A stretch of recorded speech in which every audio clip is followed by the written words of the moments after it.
Ni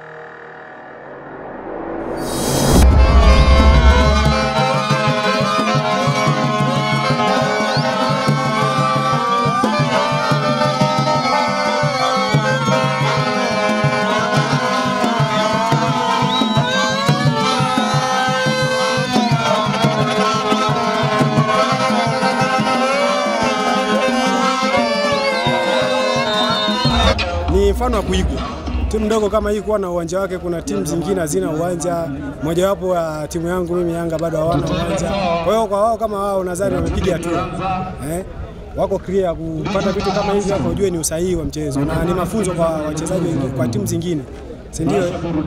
Ni mfano wa kuigwa. Yaani watakuwa waige na wafanye kweli, sio kufanya vitu vya kitoto, wanatudanganya tu tuna kiwanja tunajenga sehemu fulani, hatushuhudii hivyo vitu. Inakuwa ni uongo mjomba. Kwa kweli nimefurahishwa na pichi jinsi ilivyotengenezwa, lakini natoa wito wa kitu kimoja tu, kwamba huu uwanja uweze kumalizika mapema ili na sisi, mimi nimetoka Kiomboi mbali, kuna watu wengine wametoka Nzega, wengine wametoka Dodoma, wamekuja kuangalia mchezo huu. Kwa hiyo wito wangu mkubwa ni kuhakikisha kwamba huu uwanja unakamilika kwa wakati. Kwa sababu ya uchumi, kama vilabu vingine ambao vina uwezo, wana fedha lakini wanashindwa kutengeneza vitu kama hivi. Vitu kama hivi ni vizuri kwa sababu watu wanapata ajira. Kwa sababu leo uangalia watu wanauza ice cream, watu wanauza karanga, wanauza nini, bajaji kutoka mjini mpaka huku, wanapata fedha.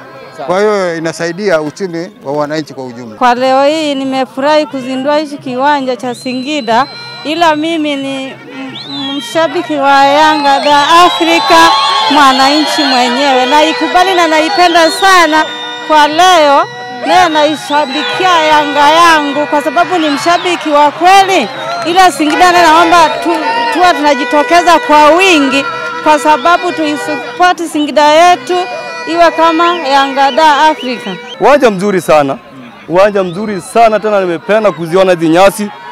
Tena mimi binafsi nafurahia sana kuona kiwanja kama hichi. Na wapa hongera sana, tena naomba tutoke kwa wingi ili tuwape support timu yetu ya mkoa wa Singida. Nashangaa sana. Leo Singida imepata uwanja, timu yangu mimi pia Yanga haina uwanja. Sisi tunafurahia sana kuona uwanja kama huu. Na sisi pia Yanga yetu ipate uwanja jamani. Sio, hii ni aibu kubwa sana. Timu changa imeanza kupata uwanja sasa hivi, ni timu changa sana kwa sasa hivi jamani. Tunaomba engineer na sisi tupate uwanja kama huu.